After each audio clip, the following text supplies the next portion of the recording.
साल 2025 personal finance के लिहाज से एक बेहद अहम साल रहा। बाजार ने भले ही पैसा न बना के दिया हो, खासतौर से इक्विटी में, लेकिन बाकी एसेट क्लास और स्पेशली सोने चांदी में जमकर पैसा बना।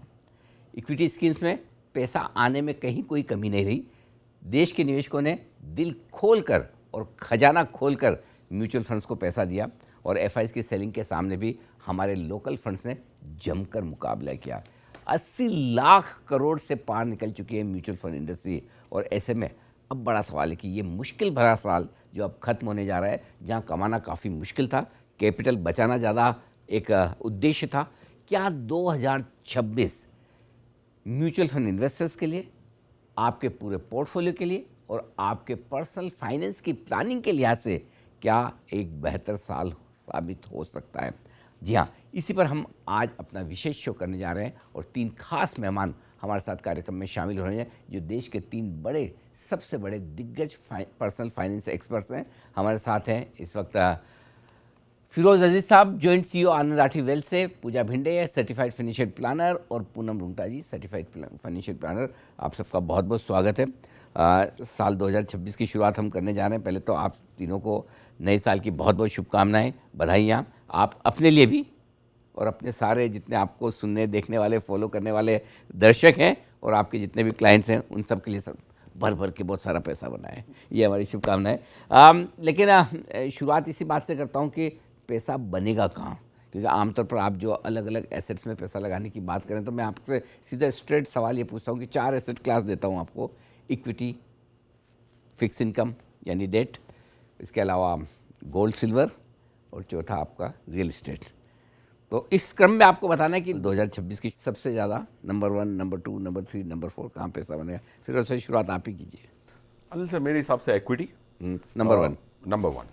एक्विटी क्या है, एक सब्सटैंशिएट करना पड़ेगा। ऐसे एक साल कुछ नहीं हुआ है तो लोग विश्वास भी नहीं करेंगे, बट एक्विटी एक इंस्ट्रूमेंट नहीं है। देखो, एक्विटी में 2300 है।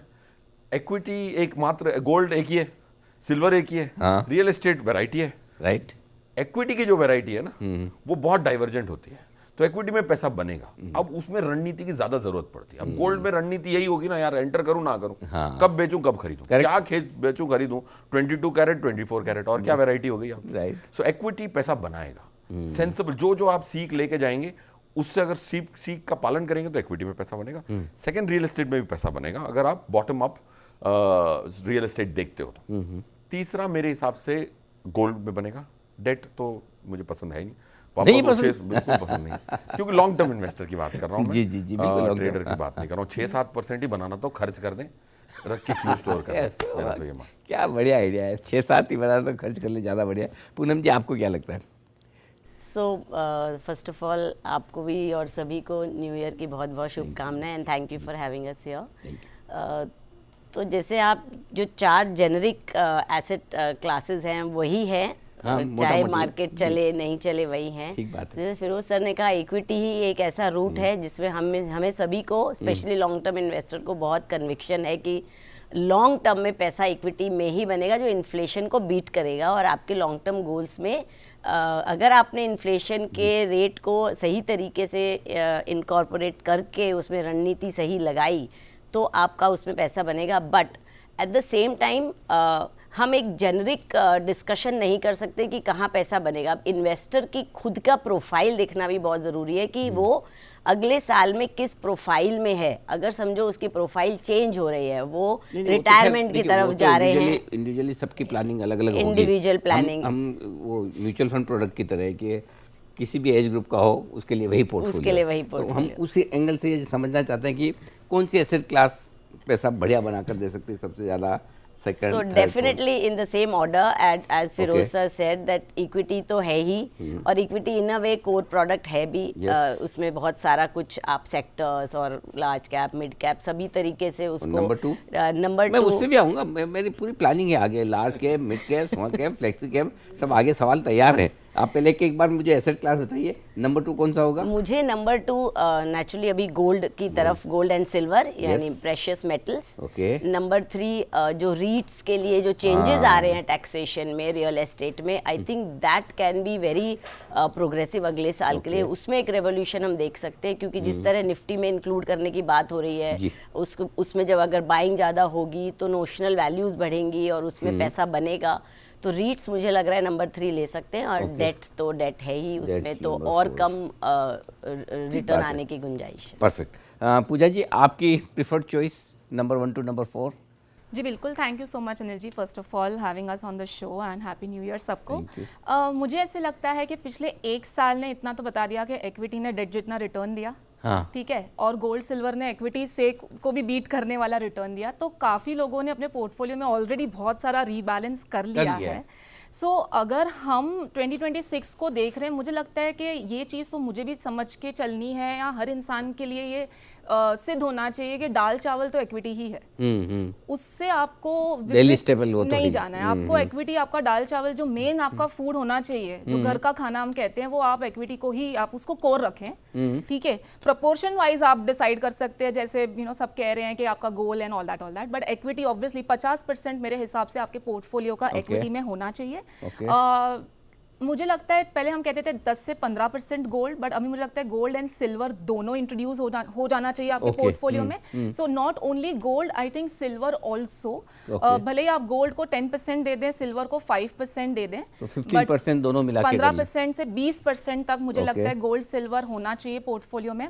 एंड उसके बाद मुझे लगता है ऑब्वियसली रीट्स, क्योंकि रीट्स का जिस तरीके से हमने पिछले साल भी देखा about the real estate market, and debt also is important, ठीक है। Last year was good in terms of interest rate, and अभी इंटरेस्ट रेट साइकिल नीचे जा रही है और नीचे जा सकती है, लेकिन आज भी जो रिटायर्ड इन्वेस्टर्स हैं या जो शॉर्ट टर्म वाले हैं, उनको वो फिक्स्ड इनकम से जो अच्छा एक कंफर्ट मिलता है, तो मेरे हिसाब से उनको एफडी से निकल के डेट म्यूचुअल फंड्स का चुनाव करना जरूरी है। So I would say debt mutual funds को पोर्टफोलियो में 10% टू 15% रखना जरूरी है। तो चलिए, चारों एसेट क्लास में पैसा होना ज़रूरी है, एक्सेप्ट फिरोज सर को इक्विटी ही ज़्यादा पसंद। तो फिर फिरोज सर यहीं से शुरुआत करते हैं, इक्विटी से।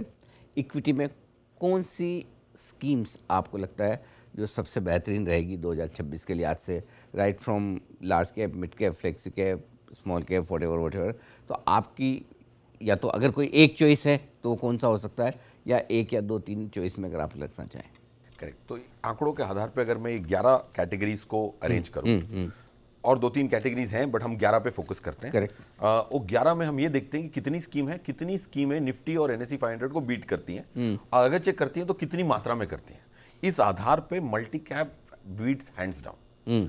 उसकी अगर 100 स्कीमें हैं फॉर एग्जांपल हाइपोथेटिकली, तो 70% स्कीमें बीट करती हैं, और बीट भी करती हैं तो 5% से बीट करती हैं। तो आपको वहां जाना है जहां मेवा है, राइट। आपको निफ्टी या so I would say multi cap would be my best bet, right. Canara multi cap एक छोटा स्कीम है, ठीक है। श्री दत्ता उनके जो CIO हैं, वो बहुत अच्छी तरह से हर सेगमेंट की पकड़ रखते हैं मेरे हिसाब से, लार्ज, मिड और स्मॉल कैप। स्मॉल कैप में 250 कंपनियां, उसमें चूज करने में दिक्कत होती है, तो उसके बॉटम अप पिकिंग की बहुत ज़्यादा जरूरत होती है, स्पेशली साइडवेज मूवमेंट। तो multi cap would be the first category.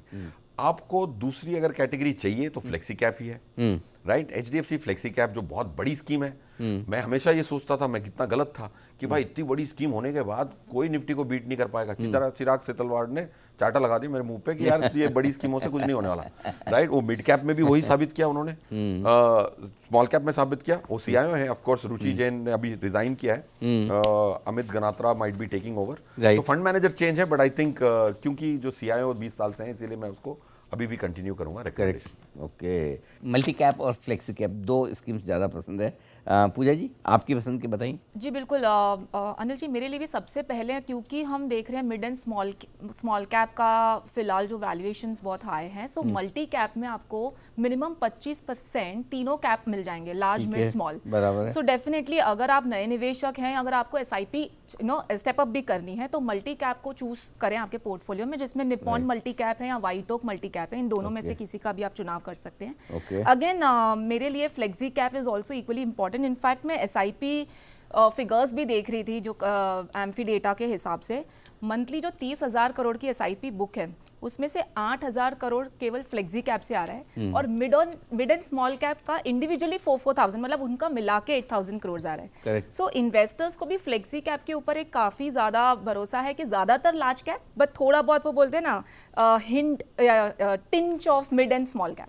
So flexi cap में again obviously HDFC flexi cap काफ़ी एक बड़ा फंड हो चुका है। मेरे लिए पराग पारेख फ्लेक्सी कैप भी उतना ही फेवरेट है। मुझे लगता है थोड़ा बहुत इंटरनेशनल एक्सपोजर आपके पोर्टफोलियो को एक डिफरेंट एंगल दे सकता है। इनफैक्ट इस पूरे साल में अगर हमने देखा तो पराग पारेख फ्लेक्सी कैप में, क्योंकि international exposure at the same time cash में सही समय पे रहना, both proved better than other funds. So मेरे हिसाब से again multi cap and flexi cap एक इंपॉर्टेंट है। Large cap and mid cap portfolio आपके पोर्टफोलियो में होना चाहिए एक थर्ड कैटेगरी, जिसमें आप लार्ज एंड मिड कैप, जिसमें आप लार्ज कैप ऑब्वियसली, क्योंकि हम फर्स्ट हाफ ऑफ 2026 देख रहे हैं कि लार्ज कैप फंड्स में आप बने रहें तो बेटर है, सेफ बेट है।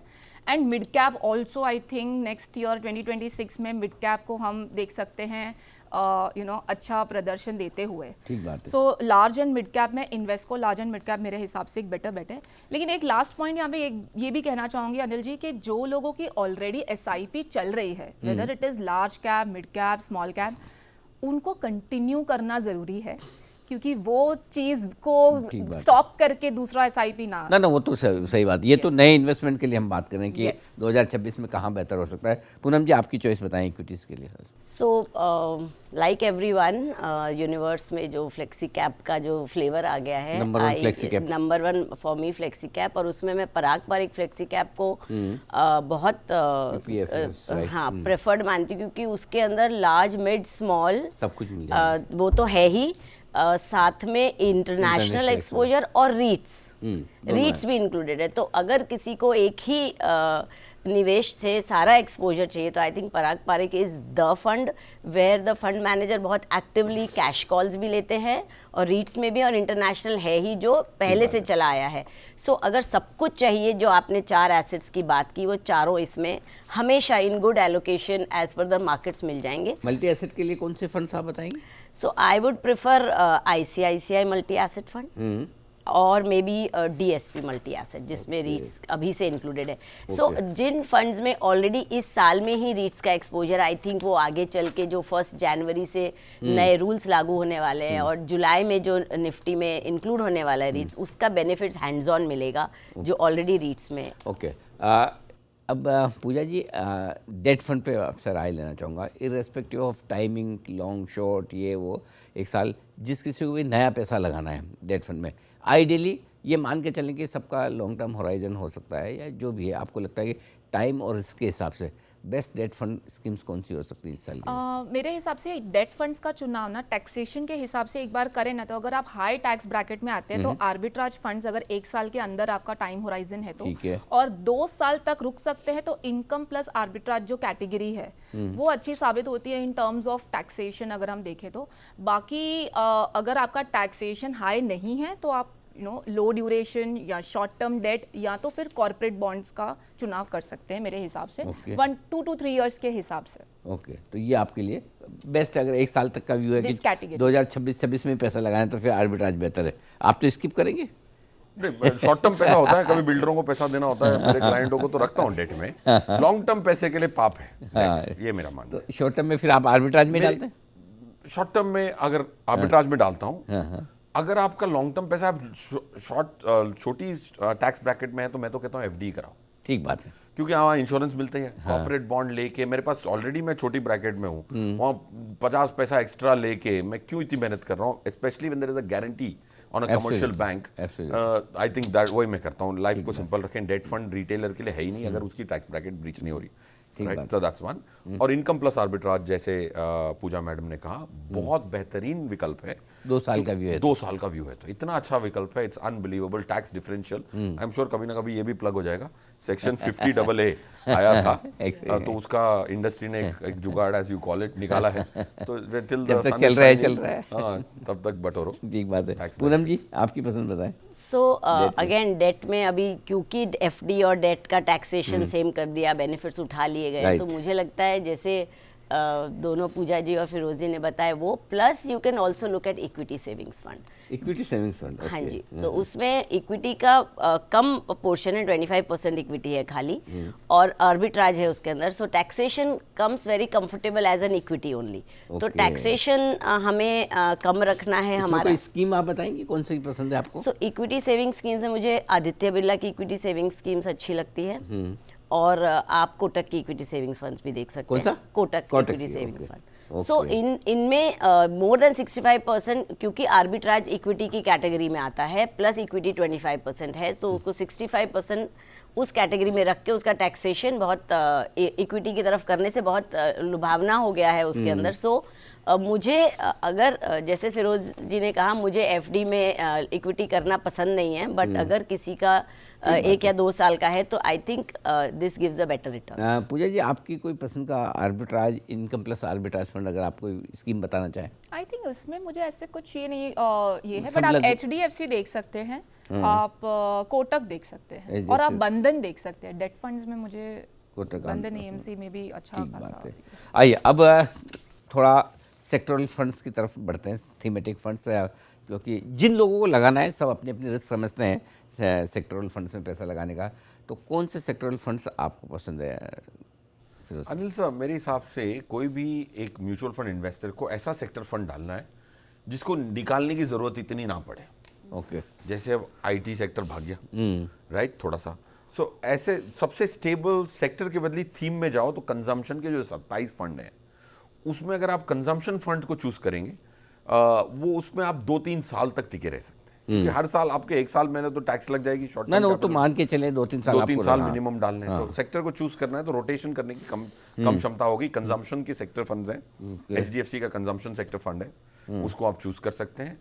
अब साइडवेज मूवमेंट में सबसे अच्छी बात यह है कि अगर कंजम्पशन में बहुत सारे सेक्टर्स आते हैं, बॉटम अप बहुत इंपॉर्टेंट हो जाता है, वरना जब सब दौड़ रहा है, सब गिर रहा है, टॉप डाउन में चल जाता है कि भाई ये नहीं गिरेगा, ये सेक्टर नहीं गिरेगा। सो आई पर्सनली थिंक कंजम्पशन, एक ही सेक्टर बोलूंगा, क्योंकि मैं चाहता हूं कि भाई 3 साल कोई रहे तो निफ्टी को 3-4% से कंपाउंडेड। साल भले हम 2026 की बात करें, 2026 में पैसा लगाने की बात है, पैसा तो जब कमाने में समय लगेगा, ऐसा ना कि सब सारा पैसा 2026 में इनमें आ जाने वाला है। पूजा जी आप बताइए। देखिए अनिल जी, सेक्टर वाइज अगर मैं देखूँ ना, मुझे ऐसे लगता है बिकॉज इंटरेस्ट रेट्स भी और कम हो सकते हैं या स्टेबलाइज हो सकते हैं, but still banking finance sector number 1, number 2 जैसे फिरोज जी ने कहा कंजम्पशन, एंड नंबर 3 मुझे लगता है कि जो हम EV और AI और जो टेक्नोलॉजी की तरफ देख रहे हैं मोमेंटम को, अगर एक हाथ ऐसे फंड्स देखें ना म्यूचुअल फंड यूनिवर्स में, तो ICICI का एक डाइवर्सिफाइड ऑल कैप फंड है, अच्छा, जिसमें आपको ज़्यादातर सेक्टोरल फंड्स का मिश्रण मिलेगा, एंड उसमें कहीं ना कहीं बैंकिंग फाइनेंस शायद कम भी मिलेगा, क्योंकि वो आपको दूसरे काफ़ी फंड्स में मिल जाता है। और DSP का भी एक वैल्यू फंड है, जिसमें अगर अगेन आपको बैंकिंग फाइनेंस थोड़ा कम मिलेगा, बाकी के सेक्टर्स ज़्यादा मिलेंगे। तो मुझे लगता है कि एक सेक्टर के ऊपर कॉन्सेंट्रेटेड बेट लेने से ज़्यादा अगर हम एक इस तरीके से डाइवर्सिफाइड ऑल कैप वाले फंड्स में डालें, तो वो फंड मैनेजर का जो एक्सपर्टीज है इन terms of selection of the sector वो मोमेंटम के लिए वो बेटर होगा फॉर न्यू इन्वेस्टर्स। परफेक्ट। तो ये आपके लिए ICICI diversified all cap fund और DSP वैल्यू फंड 2 हो सकते हैं। जी जी, एक क्लैरिफाई कर देता हूँ, HDFC में भी 2 कंजम्पशन फंड है। अच्छा, नॉन सिक्लिकल कंजम्पशन फंड की बात ओके, है। कंजम्पशन में सीमेंट भी आ गया, राइट, बहुत सारी चीजें आ जाती हैं। नॉन सिक्लिकल का एक स्पेसिफिक फंड। ओके, ठीक बात है।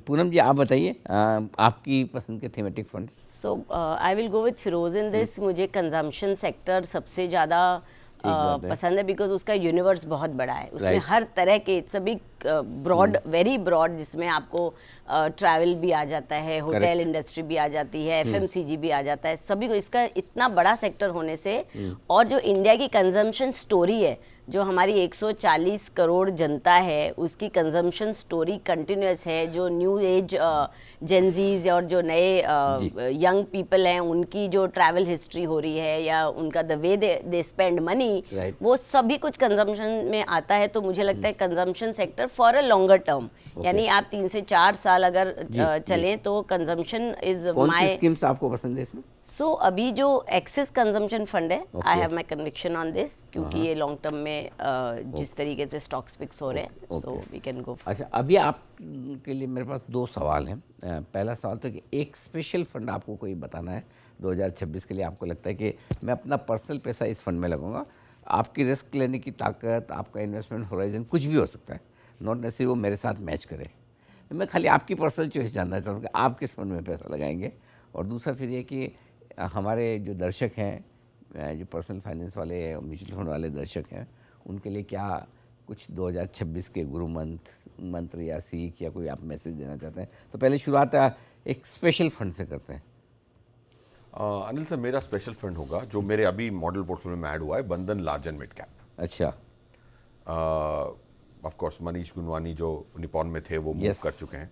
बंधन लार्ज एंड मिड कैप इसीलिए कह रहा हूँ क्योंकि अभी मेरे मॉडल पोर्टफोलियो में आए हैं, तो एक फ्रेशनेस है, नया कैश डालने के लिए तैयार हूँ। और 2026 में आई वुड से ये फंड में मैं अपना पैसा तो लगा ही रहा हूँ, जहाँ बोलता हूँ 14 स्कीम में पूरे में है, एक मात्रा में इसमें अभी डलेगा। अच्छा। तो इट्स नॉट लाइक 4 साल पहले डाला था, इसे अभी डल रहा है, तो दैट्स द वन फंड। मुश्किल समय में थोड़ा सा हिम्मत करके पैसा लगाएं, ये आपके लिए टिप है। पूजा जी? मेरे हिसाब से मुझे फ़िलहाल जो मार्केट दिख रही है उस हिसाब से मुझे लगता है कि एक मल्टी कैप फंड होना चाहिए पोर्टफोलियो में। सो उसमें निपॉन इंडिया मल्टी कैप पे मैं बेट कर रही हूँ फिलहाल। Again long term horizon. और एक और कैटेगरी मुझे लगता है होना चाहिए जो मल्टी एसेट कैटेगरी है, क्योंकि अनिल जी उसमें आपको इंटरनेशनल एक्सपोजर, रीट्स और कमोडिटीज़, जैसे मैंने शुरुआत में भी कहा कि गोल्ड एंड सिल्वर दोनों ही अच्छी खासी मात्रा में वो आ जाता है। सो मुझे एक वो बोलते हैं ना ब्रॉड मार्केट का पूरा मिश्रण एक फंड में, मल्टी एसेट। सो उसमें मल्टी एसेट में आप again Nippon India multi asset choose कर सकते हैं, या तो फिर कोटक मल्टी एसेट भी चूज कर सकते हैं। ओके, ये दो आपको पसंद है मल्टी एसेट में। अनिल सर, मैं बटन करना चाहूँगा सिल्वर पे। ओके, सिल्वर मेरे हिसाब से अभी तक एसेट क्लास की क्वालिफिकेशन नहीं होती। अब आइए, अब दाम की वजह से आई है सर। एक साल पहले मैं आनंद राठी में, मुझे 13 साल हुए जब ज्वाइन किया ना, तब से लेके 6-8 महीने, एक साल पहले तक नेगेटिव रिटर्न थी। लोग भूल जाते हैं 6 महीने की $27 पर ट्रॉय आउंस था, आज 69-70 टच किया, इर्द गिर्द घूम रहा है 70 के। तो अब अगर ये प्राइस 35-38 चली गई थी 2011-12 में जब मैंने, सो अगर कोई भी एसेट अगर आपको 13 साल नेगेटिव रिजल्ट दे सकती है और एक साल में अगर आप वो 13 साल भूल सकते हैं तो वो ना करें। और सिल्वर दूसरा एक ऐसा एनिमल है जिसमें ETF में 18% की प्रीमियम थी, आज 2% की है। सिल्वर एक मेरे किसी ने दोस्त ने खरीदा था, 24% सिल्वर ऊपर गई है, ETF गया है 4% ऊपर। ये लोगों को तपास करनी पड़ेगी, घुसना पड़ेगा, थोड़ी एनालिटिक्स करनी पड़ेगी, फिर उसको आप अडॉप्ट करें। वो ना अडॉप्ट करें ये नहीं कह रहा हूँ, बहुत और मैथ करना है rather than just the price movement over the last 6 months। जरूरी नहीं कि जितनी प्राइस मूवमेंट हो वैसे ही रिटर्न आप बना ले। 24 में से 4 ही मिले सर। हाँ, सोचिए, उसने सोचा थोड़ा ना होगा। हाँ, बट आप देख लीजिए 2 महीने पहले की बात है, अभी वापस ये हुआ।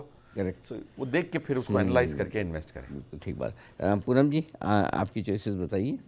सो for the new year Anil ji, मैं थोड़ी सी पर्सनल मेरी चॉइस फेवरेट नहीं, पर्सनल वाली चाहिए आपकी। मैं एबेकस फ्लेक्सी कैप के साथ जाऊंगी। यस। सो सुनील सिंघानिया की जो स्ट्रैटेजी पास्ट में रही है और जिस तरह से उन्होंने रिटर्न्स बना के दिए हैं, अब रिटेल इन्वेस्टर को मौका मिला है उनके साथ डायरेक्ट जुड़ने का after a long time. Reliance growth का जो उन्होंने ग्रोथ किया वो हमारे सामने, निपॉन का जो स्मॉल कैप का उन्होंने जो ग्रोथ करके दिया। सो अब जब वो म्यूचुअल फंड इंडस्ट्री में आए हैं और रिटेल इन्वेस्टर को ये मौका मिलेगा उनसे छोटे छोटे अमाउंट के साथ जुड़ने का, बिकॉज अभी तक वो पिछले 7-8 साल से मुझे लग रहा है PMS और AIF में थे। सो मैं वो फंड में जुड़ना चाहूँगी फॉर अ लॉन्ग टर्म। और जो आप लेसन हमारे या कोई एक बड़ा गुरु मंत्र दर्शकों के लिए। मुझे लग रहा है कि सबसे बड़ा lesson after seeing all the volatility और जिस तरह से हम मेच्योर मार्केट की तरफ बढ़ रहे हैं, मुझे लग रहा है हर निवेशक को एक एडवाइज़र, एक वित्तीय सलाहकार के साथ जुड़ के अपने सारे फैसले लेने चाहिए, ना कि वो एक जैसे फिरोज सर ने अभी सिल्वर के बारे में इतनी अच्छी बात बताई और हम फोमो में जुड़ के कि अरे ये बढ़ रहा है हम इसमें नहीं है, फोमो में ना पड़े और एक सलाहकार के साथ जुड़ के अपने पर्सनल गोल्स के बारे में डिस्कस करके अपनी एज और अपने रिस्क प्रोफाइल को देखते हुए ही एक पोर्टफोलियो को डिज़ाइन करें या रीबैलेंस करें। राय देते रहते हैं हम जिंदगी भर, लेकिन कभी कभी राय लेनी भी चाहिए, एडवाइज़र जरूरी है, राइट। तो ये गुरु मंत्र दिया है पूनम जी ने। बहुत बहुत धन्यवाद पूनम जी, फिरोज सर और पूजा जी, आप सबका। आज इस खास शो में साथ देने के लिए। आई एम श्योर जितने हमारे पर्सनल फाइनेंस के दर्शक हैं, जितने म्यूचुअल फंड में इन्वेस्ट करने वाले दर्शक हैं, आज का शो उनके लिए बहुत मतलब एकदम वो कहना चाहिए ना, ज्ञान तो है ही, डायरेक्शन तो है ही, लेकिन एक्शनेबल भी है कि अगर आपको पैसा लगाना है तो आप अपने आप को पहचान लें कि आपको किस एसेट क्लास में कितना लगाना है। उसके बाद में आपके सामने स्कीम्स भी हैं जो आप अपनी मर्जी से पसंद कर सकते हैं। बहुत बहुत धन्यवाद आप तीनों का आज हमारे साथ देने के लिए। एक बार फिर से आप सबको नए साल की बहुत बहुत शुभकामनाएं। इस खास शो में आज के लिए इतना ही, मुझे दीजिए इजाज़त, नमस्कार।